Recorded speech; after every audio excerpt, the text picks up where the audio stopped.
Hello and welcome back to the Bookshelf Odyssey. My name is Art, and today I'm doing the Mid-Year Book Freakout Tag. And I know it's already almost the end of July, maybe August by the time this video gets out. Does this still count as mid-year? Because I feel like a good freakout.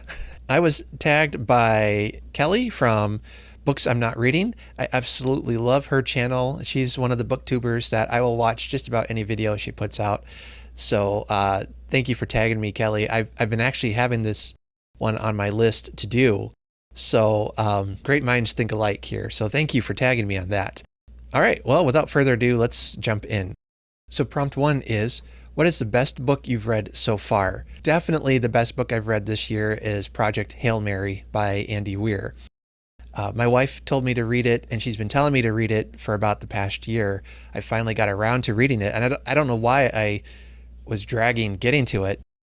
I guess I've got too many other books on my TBR list, but finally I read it, and it was not what I was expecting.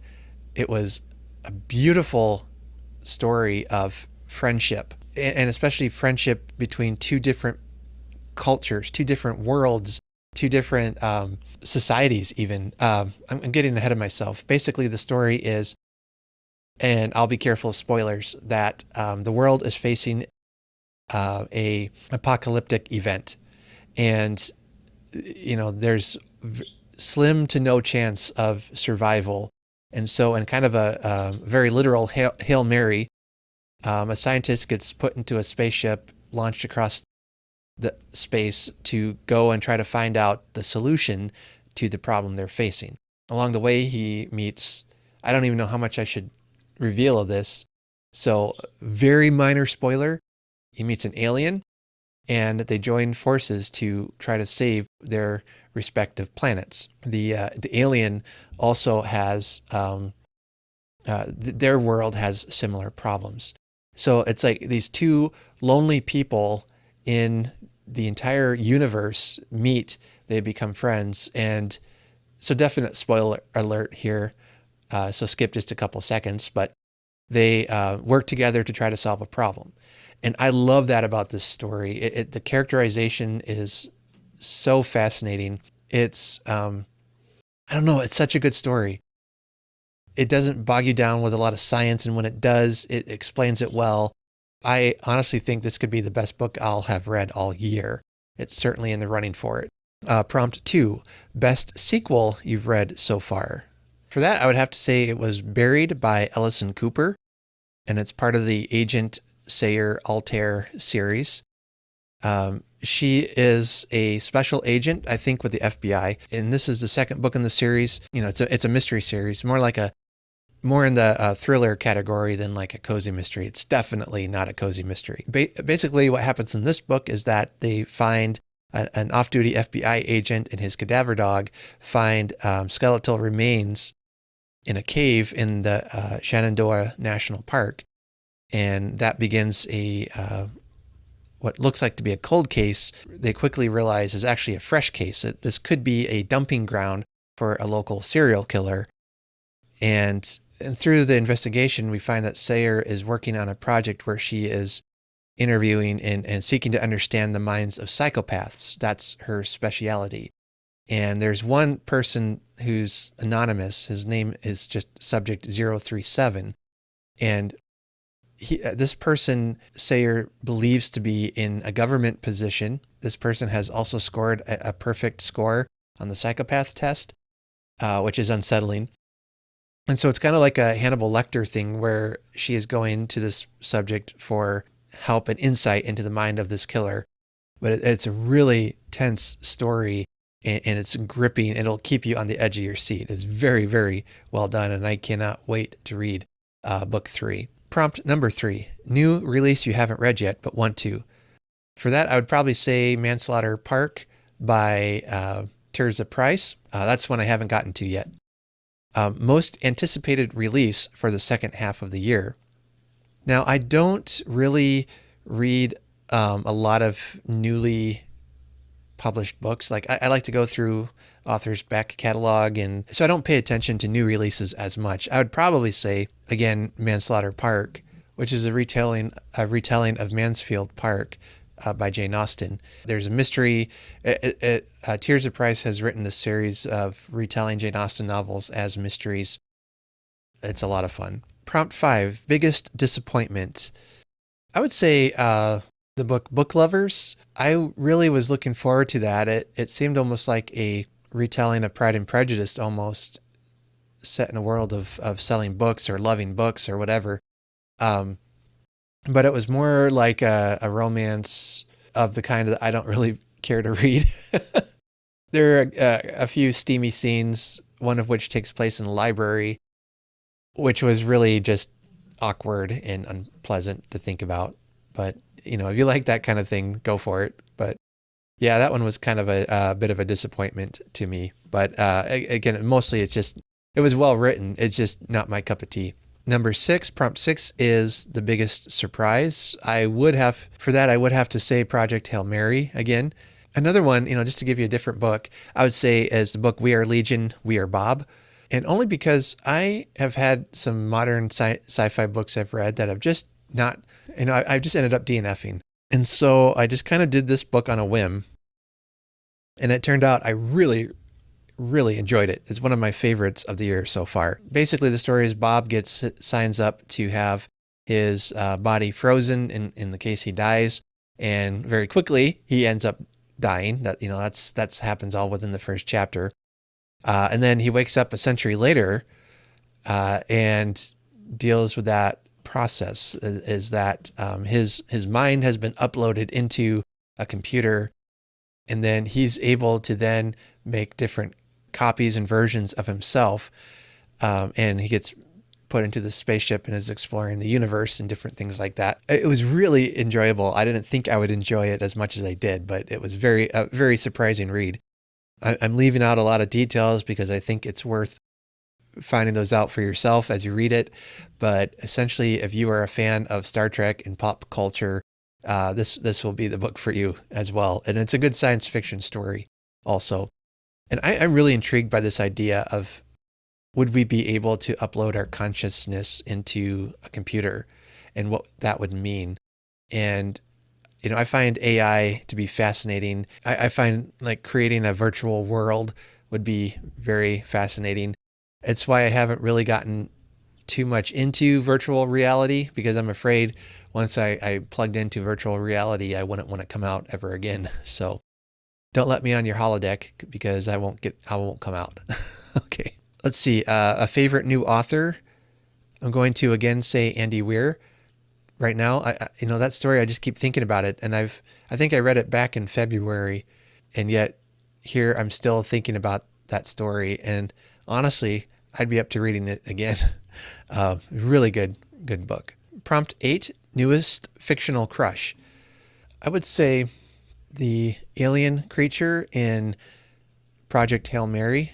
His name is Rocky. I don't want to call it a crush so much, but I really love his character. He's such a sweet, compassionate character, and the friendship again that develops between the two main characters is such a beautiful thing.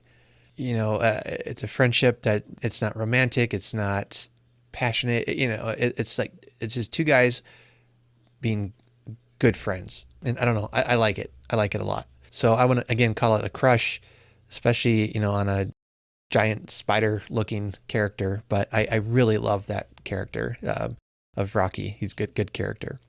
Well, I guess prompt number 9, newest favorite character. See the answer to prompt 8. I should have read ahead. Prompt 10, book that made you cry. How many times can I mention Project Hail Mary in this video? Because, yeah, towards the end when Ryland and Rocky realize that, they might have a solution and they have to go back to their different planets. Man, that was a tearjerker. So in case you haven't figured it out by now, Project Hail Mary is it's going to be in my top 10 by the end of the year. Top 5 for sure. I could probably just answer that for just about every question here. Prompt 11, book that made you happy. Well, besides the obvious Project Hail Mary, there were a couple others I read that I enjoyed and really, I just was really happy having read. Again, another one I've already mentioned, We Are Legion, We Are Bob, was another one that made me pretty happy. And then a book called Sea of Rust by Robert Cargill. That's basically a book set in the future, a post-apocalyptic setting. All of humans are dead, and the only people, quote unquote, people left alive are robots. And so it's been summed up in this way. It's like a robot post-apocalyptic Western. And if those words don't put a smile on your face, then, this book isn't for you. Okay. So that book I really enjoyed. And actually, that might be the answer to number 8, my fictional crush. The main character in that, I really enjoyed reading her story, or its story. Gendering robots is kind of confusing. Okay. But yeah, that one's good. Other books that made me happy, I've been rereading some Jane Austen. I've been rereading and will be rereading some Dickens. Boy, I read Pickwick Papers not too long ago, and man, that book is so good. I think it's actually improved on my list of top favorite Dickens books. Favorite book to film adaptation you saw this year? Ooh, well, it's possible. Do Marvel movies count as book to film adaptations? If that's the case, then I really enjoyed the Miss Marvel series. Unpopular opinion, I liked the She-Hulk series. That was really funny. But I don't know if I've actually seen any book to film adaptations this year. Well, I guess I just recently watched an adaptation of Northanger Abbey for Jane Austen July, and I really enjoyed the film. In some ways, I enjoyed the film more than the experience of reading the book, which I know is probably sacrilege, but I really struggled with understanding the book. And the film I watched after I read the book, and it was very helpful to me in keeping characters straight and figuring out the plot and some of the humor that Jane Austen was going for. I thought it was very helpful in that regard. This book the film isn't a new film, but it's one I watched for the first time this year, so that would count. Anyway, any of the Marvel movies that came out, I thoroughly enjoyed, if those count as adaptations. Otherwise, we'll go with Northanger Abbey. Prompt 13, favorite review you've written this year? I don't really write reviews. I keep thinking I should, but I don't. But I do have done some reviews on Booktube. I should probably do more of those kinds of videos. But right now, I guess just to plug what I'm doing is I'm reading and reviewing and talking about Fahrenheit 451 in the 60th anniversary edition. And I'm right in the middle of that right now. And I'm really enjoying that experience. So if you are interested in hearing what I have to say, the playlist will be in the show notes. We're doing a slow reading of Fahrenheit 451. And there are some essays and criticisms and things written about 451 in this book that I'll be talking about in future videos. So a little bit of a cheat, but that's how I would answer that. And then prompt 14, most beautiful book you've bought so far this year or received.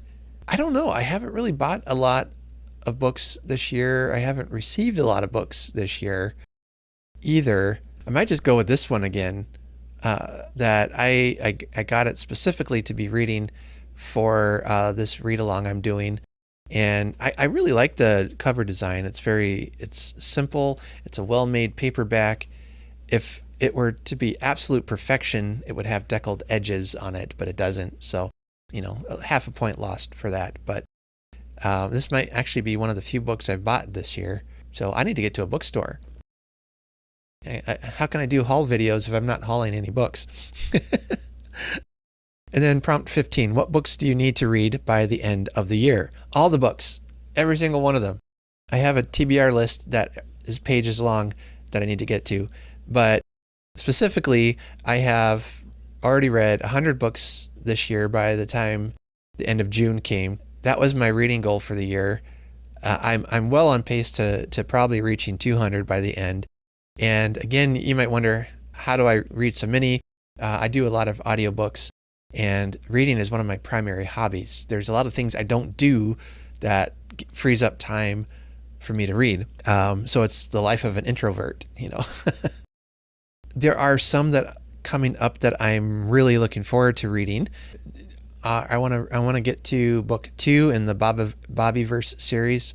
That one's called We Are Many. There's an old sci-fi book I picked up called The Right to Arm Bears. That sounds a lot of fun. I'm going to hope to read that sometime. Brendan Slocum has written a new book called Symphony of Secrets. I had a chance to interview him about his first book, The Violin Conspiracy. Fantastic book. One of the best I read last year. And I had a chance to interview him on my podcast. I can't wait to get into that one. And then there's a bunch of cozy mysteries I have on my list that I'm going to be reading. I'm going to be participating in Garbogust this year. I've never done that one before. So I've got a few books that qualify for that I'm excited about. What I'm doing for that is I'm going to be reading mostly old Victorian so-called garbage books like Penny Dreadfuls. There's one called The Skeleton Crew. That sounds really interesting. Some short stories that seem kind of pulpy that I think is going to be a lot of fun. I've got a TBR coming out soon for Garbogust, and I think I referred to it there as my anti-Victober. So that should be some enjoyable reading coming up in August. I've also got a vacation coming up. I'm excited about getting some reading done while on vacation. All right, well, thank you to Kelly for tagging me in this video. Let me know how your reading this year is going. What have been some of your favorite books you've read this year? So thanks for watching. Make sure you like this video and subscribe to this channel if you haven't already. And we are so close to 500 subscribers. I keep getting closer, and then a few will unsubscribe, and then a few more will subscribe, and it's just I'm playing around there with that. Like at 10, 15 more subscribers, we'd hit the 500 mark. So it's just right out of reach, so tantalizingly close. So if you haven't subscribed yet, please do. I'd love for to have you along for on this channel. And so thank you for watching. Until next time, happy reading, everyone. Take care.